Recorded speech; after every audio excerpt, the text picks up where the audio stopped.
Afinal, quais são os personagens secretos em Doutor Estranho no Multiverso da Loucura? O Homem de Ferro do Tom Cruise apareceu e o Professor Xavier, os X-Men, o Quarteto Fantástico. Será que a Marvel surpreendeu dessa vez ou decepcionou? Se você quer saber tudo o que acontece no filme, assiste até o final do vídeo, porque sério galera, vocês não vão acreditar. Vamos lá!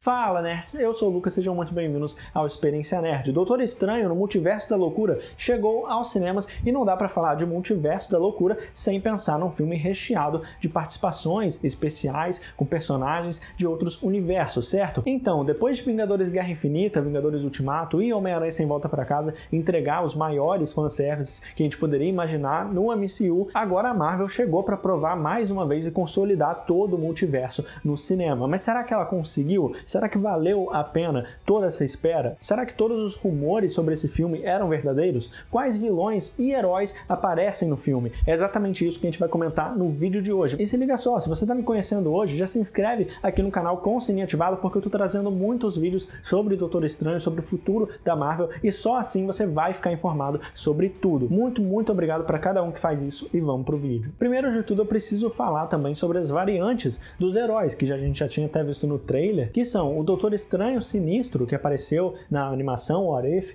e se perdeu por causa da morte da Christine Palmer, que ele sempre tentou reverter, e aqui nesse filme, mais pro final, ele tem uma participação bem importante e que garante pro Doutor Estranho o Darkhold daquele universo, e ele em troca ele quer a Christine Palmer, eles têm um confronto e tudo mais, e no fim o Doutor Estranho ele consegue controlar o Doutor Estranho Defensor, que tinha morrido lá no início do filme, ele tinha enterrado o Doutor Estranho Defensor, e o Doutor Estranho Defensor, que nos quadrinhos faz parte do grupo Defensores, ele morre no começo do filme, mas ele acaba sendo revivido pelo Doutor Estranho para impedir a Wanda, e ele acaba se tornando aquele Doutor Estranho zumbificado que a gente tinha visto lá nos trailers. E também o Doutor Estranho Supremo, que diferente da versão do MCU, é o Mago Supremo e também se aproxima do visual clássico do personagem, ganhando aquela estátua que a gente vê no trailer, mas nesse universo do Doutor Estranho, como a gente já tinha imaginado, ele acabou morrendo. E quem assumiu o lugar dele é o Barão Mordo, que na verdade então é o Mestre Mordo, uma variante daquele Mordo que a gente conhece. E claro, a Feiticeira Escarlate também não poderia ficar de fora dessa lista, porque para ela concluir o plano dela, inclusive é uma das reviravoltas, quando ele vai pedir a ajuda, o Stephen Strange vai pedir a ajuda da Wanda Maximoff no início do filme, ela revela que na verdade todo aquele lugar que ela está é falso, e ela, em volta de magia do caos pelo Darkhold, ela diz que não só ela já está atrás da América Chaves, como que foi ela que mandou aqueles monstros atacarem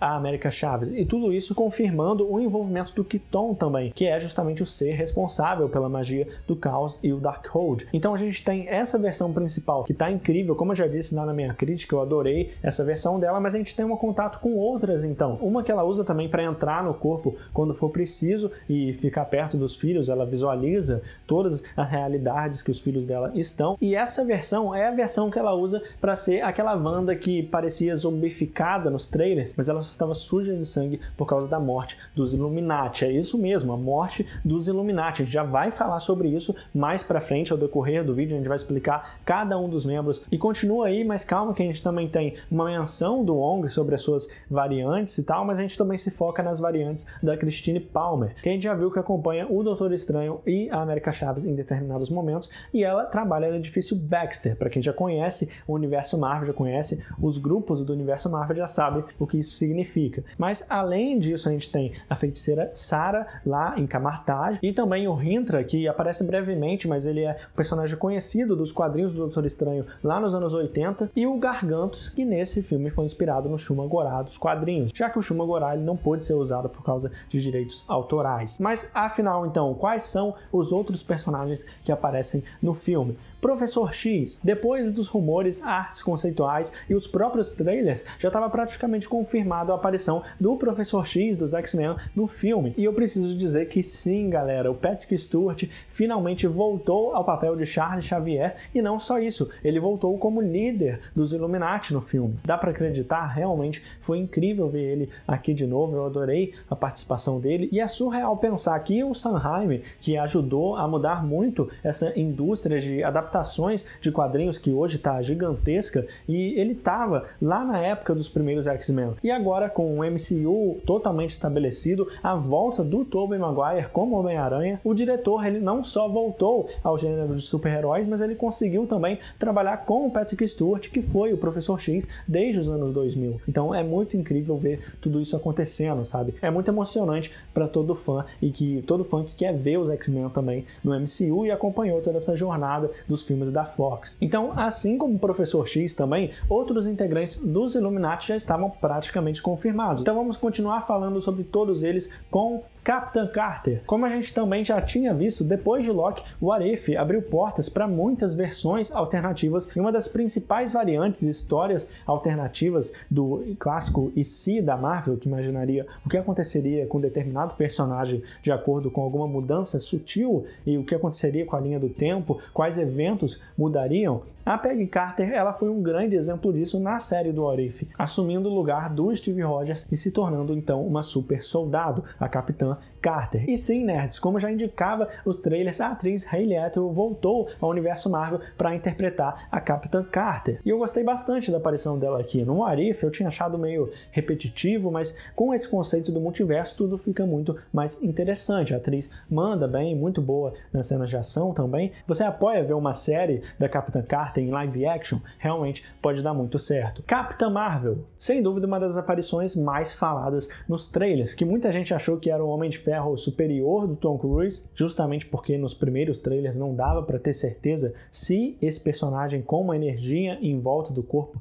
era uma variante da Capitã Marvel, mas se no começo eu já suspeitava que era a Capitã Marvel, nos novos trailers isso ficou bem claro e se trata realmente da Maria Rambeau, a mãe de Monica Rambeau de WandaVision e a amiga da Capitã Marvel. Isso foi confirmado também com a atriz Lashana Lynch. E para a tristeza de muitos fãs que estavam esperando, infelizmente o Homem de Ferro do Tom Cruise não apareceu. A versão Homem de Ferro superior não apareceu no filme, já que tinham muitas especulações sobre a aparição do ator e sempre foi dito que o Tom Cruise quase foi o Homem de Ferro no lugar do Robert Downey Jr. Quase que ele foi o Tony Stark no cinema. Imagina só que loucura, né? Mas pelo visto, ou eles abandonaram a ideia de trazer o ator aqui como uma variante do Tony Stark e as informações que a gente tinha eram de versões antigas do roteiro, ou eles chegaram a gravar as cenas e acharam que não ia funcionar por algum motivo. Mas quem sabe a gente ainda tenha a chance de descobrir mais detalhes sobre essa cena, principalmente se ela foi gravada, né? Como aconteceu com aquela cena do Doutor Estranho usando a armadura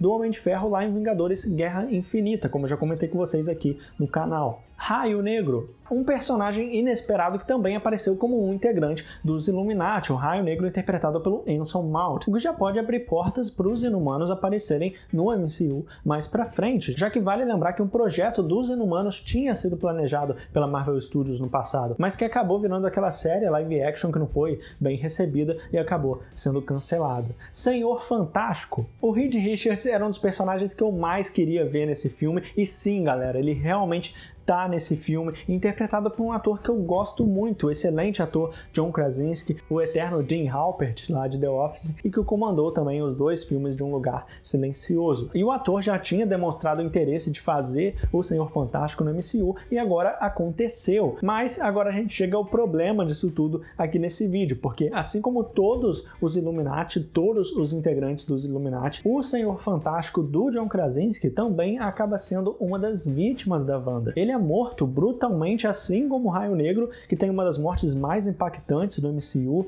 até agora, com a Wanda usando dos poderes de manipular a realidade dela para tirar a boca do próprio Raio Negro, impedindo que ele falasse as palavras e destruísse os inimigos pela frente, já que o Raio Negro, como inumano, ele tem esse poder conhecido dele, então ela já mata ele logo de cara. E não para por aí, como eu falei, a Capitã Carter também, inclusive ela diz a clássica frase do Steve Rogers de eu posso fazer isso o dia todo, mas não leva muito tempo para ela acabar morrendo também pela Wanda, com o escudo dela enfiado aqui no estômago. E a Capitã Carter também acaba morrendo e ficando soterrada embaixo dos escombros. E por fim, o Professor Xavier, que tenta acessar a mente da Wanda com a esperança de tentar salvar ela, já mostra muito da personalidade que o Professor Xavier tem. Inclusive, uma das cenas que eu mais gostei também foi o jeito que o Professor Xavier fala com o Stephen Strange, dando uma oportunidade para ele de que o Stephen Strange Ele pode ser diferente, ele pode mudar, de que tipo de Doutor Estranho que ele é em tantos no multiverso. Então eu gostei muito dessa personalidade que o Xavier tem, que foi representada,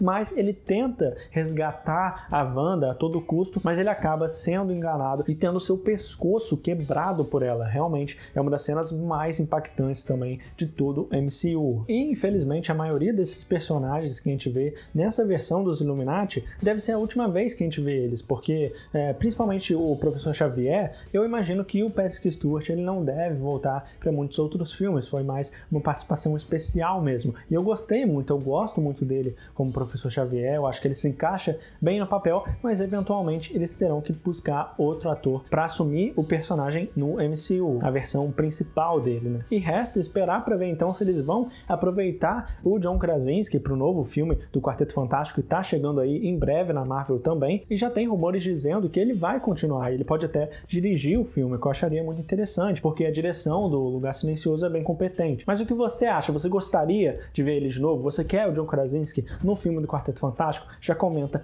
aqui embaixo. Clea, uma personagem que pode ser desconhecida pela maioria, mas ela foi muito importante na trajetória do Stephen Strange nos quadrinhos, como a esposa dele e uma feiticeira suprema extremamente poderosa. E nessa versão do filme, como os rumores diziam, a Charlize Theron, que fez a Furiosa lá em Mad Max Estrada da Fúria, foi escolhida para viver a personagem. Ela aparece na primeira cena pós-crédito do filme, depois que a gente descobre que o Stephen Strange ele ainda está assim, meio que dominado pela magia do caos, ela está no controle dele, e por causa da sua incursão recente no multiverso, a Clea vem encontrar com ele por um portal, dando uma deixa muito promissora pro Doutor Estranho 3. Sério, foi realmente impressionante ver ela nessa cena pós-crédito, já tinham rumores sobre isso, mas me pegou de surpresa, assim como a aparição também do Bruce Campbell, que é o conhecido ator de terror e amigo do Sam Raimi, que apareceu em todos os filmes da trilogia do Tobey Maguire como Homem-Aranha, e ele protagoniza a segunda cena pós-crédito do filme, que ele parece finalmente conseguir se libertar daquele feitiço que o Stephen Strange fez